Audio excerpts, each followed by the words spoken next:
Salam alaikum.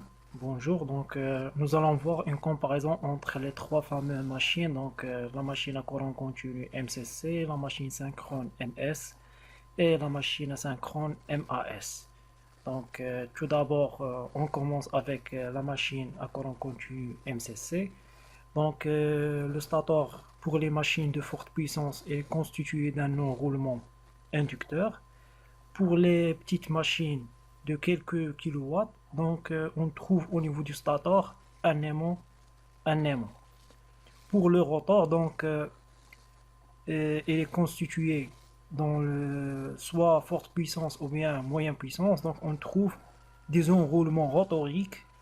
On parle d'induit qui est constitué de conducteurs.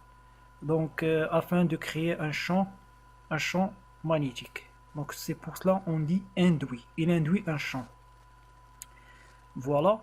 Pour la vitesse du rotor, c'est une vitesse qui est variable suivant la tension de l'induit. Comme vous remarquez ici, suivant cette relation, donc on a la vitesse, elle dépend de la tension selon cette relation-là. Pour le couple, le couple il est indépendant de la tension, elle dépend du courant d'induit. Et bien sûr, dans les deux cas, on suppose que l'excitation elle est fixe. Sinon, les deux grandeurs elles dépendent du flux d'excitation ou bien du courant d'excitation.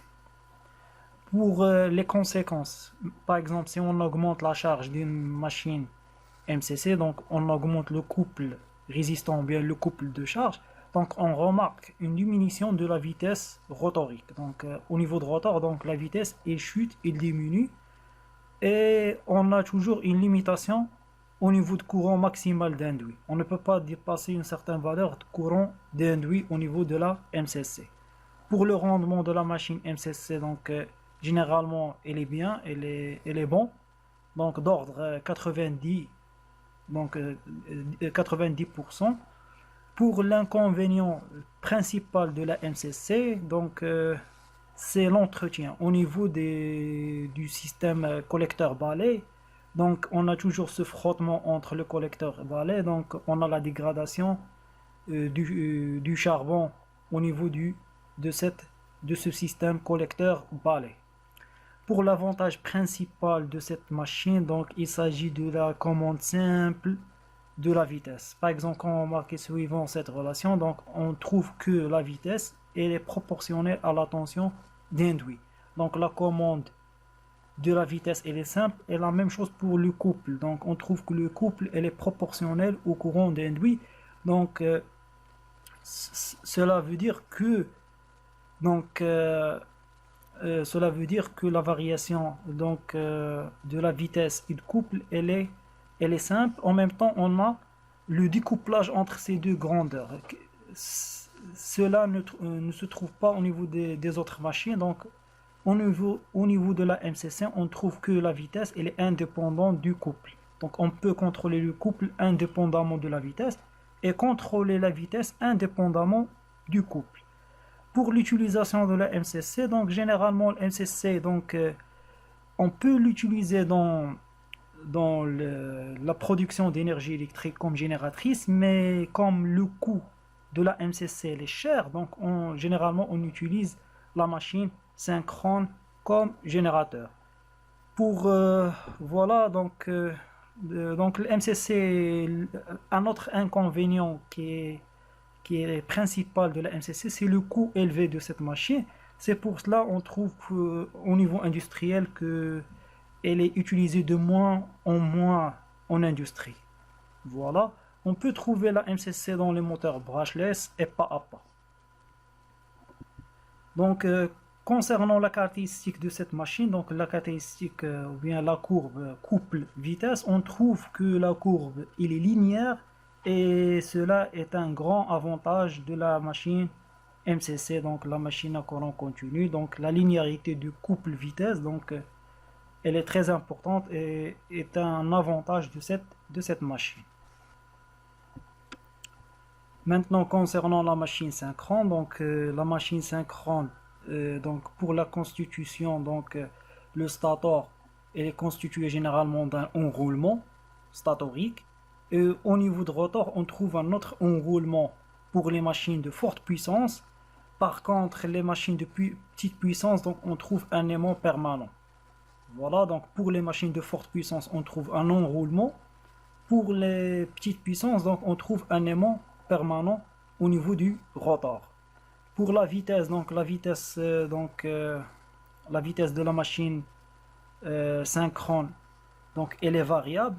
Et sa valeur maximale, elle dépend de la valeur maximale de réseau électrique. Donc, par exemple, selon le variateur de vitesse. Donc, pour la vitesse de la machine synchrone, donc il se contrôle à travers deux grandeurs, donc soit la fréquence, soit le nombre de paires de pôles. Comme le nombre de paires de pôles, on ne peut pas agir sur le nombre de paires de pôles, donc il nous reste la fréquence. Donc, pour varier la vitesse d'une machine synchrone, donc on doit varier la fréquence qui alimente cette machine, donc on doit utiliser un variateur de vitesse. Voilà. Concernant la courbe couple vitesse, comme vous remarquez sur la figure, donc on trouve que la vitesse, ou bien le couple, elle est indépendant de la vitesse. Si on varie la vitesse de 0 à par exemple 1500 tours par minute, donc on peut trouver que le couple elle va rester constant. Donc c'est une propriété de la machine synchrone.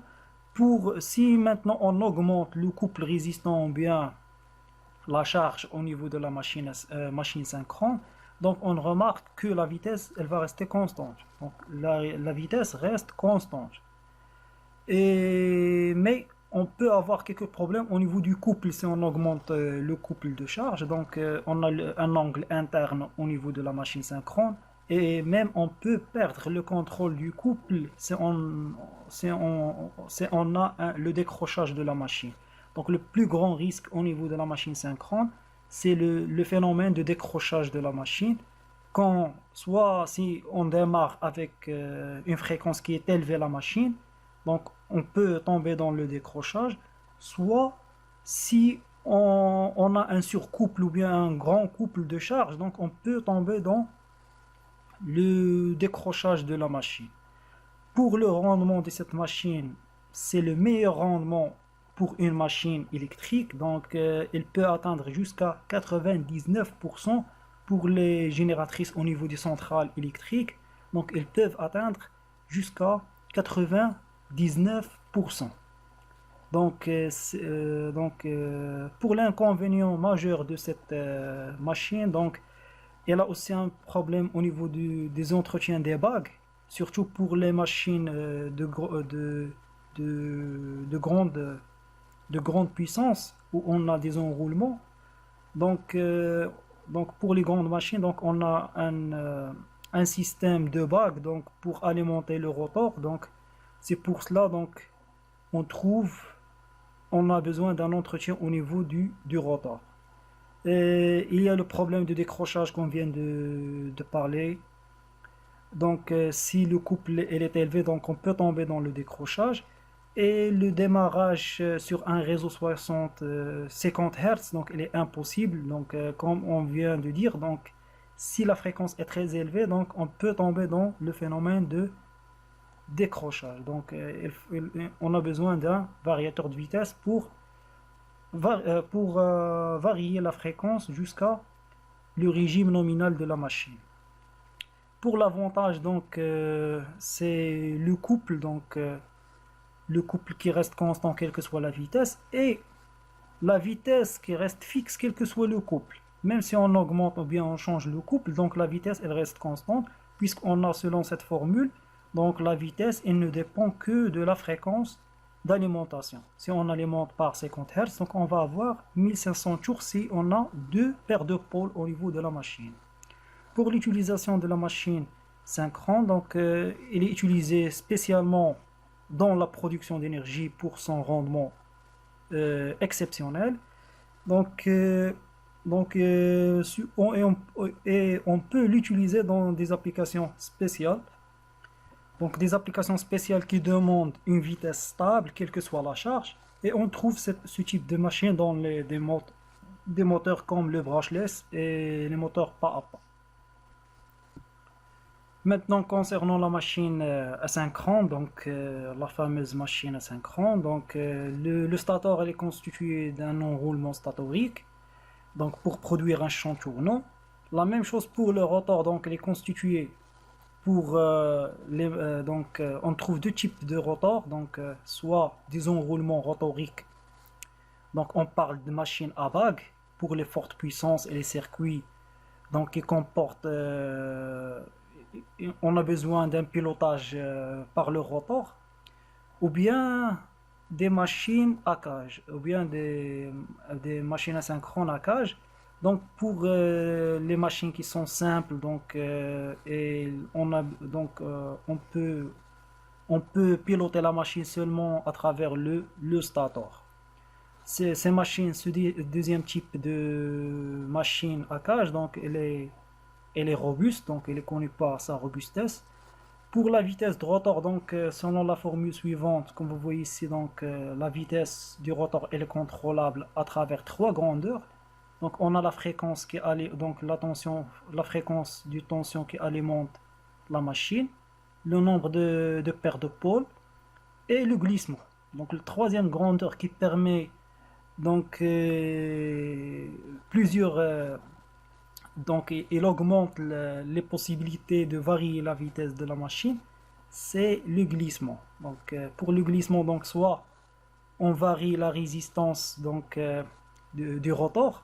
Donc en variant la résistance du rotor, on peut varier le glissement automatiquement, on varie la vitesse, soit à travers la tension d'alimentation statorique, donc on peut agir sur le glissement. Voilà, pour le nombre de paires de pôles, donc il y a le fameux moteur d'Highlander, donc il n'est plus utilisé industriellement, donc généralement la méthode la plus utilisée pour varier la vitesse de machine asynchrone, c'est la fréquence, donc on a besoin d'un variateur de vitesse. Pour les conséquences de la charge sur la machine, généralement, si on augmente le couple de charge ou bien le couple résistant, donc on va avoir augmentation du glissement. Automatiquement, on va avoir la diminution de la vitesse. Le rendement de cette machine, donc, elle reste le plus faible par rapport aux autres machines, donc, puisqu'on a la notion de glissement et on a les pertes rotoriques, donc les pertes joules rotoriques. Donc les pertes joules rotoriques sont égales à le glissement fois la puissance transmise au rotor. Donc la puissance transmise au rotor du stator vers le rotor fois le glissement et constitue les pertes joules au niveau du rotor. Donc comme on vient de dire, si on augmente le couple, donc le glissement va augmenter, automatiquement les pertes joules vont augmenter et automatiquement le rendement va diminuer. C'est pour cela donc le rendement de cette machine il est le plus faible par rapport aux autres machines. Pour l'inconvénient majeur de cette machine, donc il est difficile de découpler la variation de vitesse par rapport au couple. Donc si on varie la vitesse, automatiquement le couple il varie, comme vous remarquez sur la courbe couple vitesse. Donc si on varie la vitesse de n vers à notre vitesse n1, donc on va avoir le couple qui change. Donc c'est parmi les inconvénients de cette machine. Mais avec les commandes actuelles utilisées industriellement au niveau des variateurs de vitesse, donc on peut, surtout la commande vectorielle, donc on a ce découplage entre le couple et la vitesse. Pour un autre problème, c'est le courant de démarrage de la machine. Donc généralement en démarrage, on trouve des courants 8 fois, 6 fois le courant nominal de la machine. Donc parmi les problèmes de cette machine, c'est le démarrage. Pour l'avantage principal de cette machine, c'est la machine moins chère, moins chère par rapport aux autres machines, moins chère par rapport aux autres machines. Et en plus de ça, il ne demande pas d'entretien. Donc c'est une excellente machine. C'est la machine industrielle à 100%, donc très efficace au niveau industriel. Pour l'utilisation, donc généralement, donc il est utilisé dans toutes les applications industrielles et elle peut même travailler comme génératrice au niveau de l'éolienne. Et on trouve une autre famille de machines asynchrones qui sont les machines asynchrones double alimentation MADA qui sont utilisées au niveau de l'éolienne. Donc, comme remarque finale, on peut dire qu'il n'existe pas une machine qui est meilleure que l'autre. Donc, toute machine, elle a ses avantages et ses inconvénients. Pour la machine synchrone, elle est plus chère par rapport à la machine asynchrone. C'est pour cela qu'on utilise industriellement la machine asynchrone, même si son rendement est faible, mais elle est acceptable. Et n'oubliez pas que la machine asynchrone, avec les recherches et le développement des machines asynchrones, il existe des machines asynchrones avec efficacité. Donc on parle de classe d'efficacité de la machine. Donc plus la machine est efficace, plus elle est chère. Donc on trouve des machines asynchrones qui sont chères et ils ont un rendement de 94%, 95%, donc, mais ils sont chers. Donc, généralement, chaque machine elle a ses avantages et ses inconvénients. Pour la machine MCC, donc, il n'est plus utilisé puisqu'il demande trop d'entretien et elle est chère. C'est pour cela les machines alternatives qui sont MS et MAS, ce sont les machines qui dominent le domaine industriel actuellement. Donc, merci pour votre attention.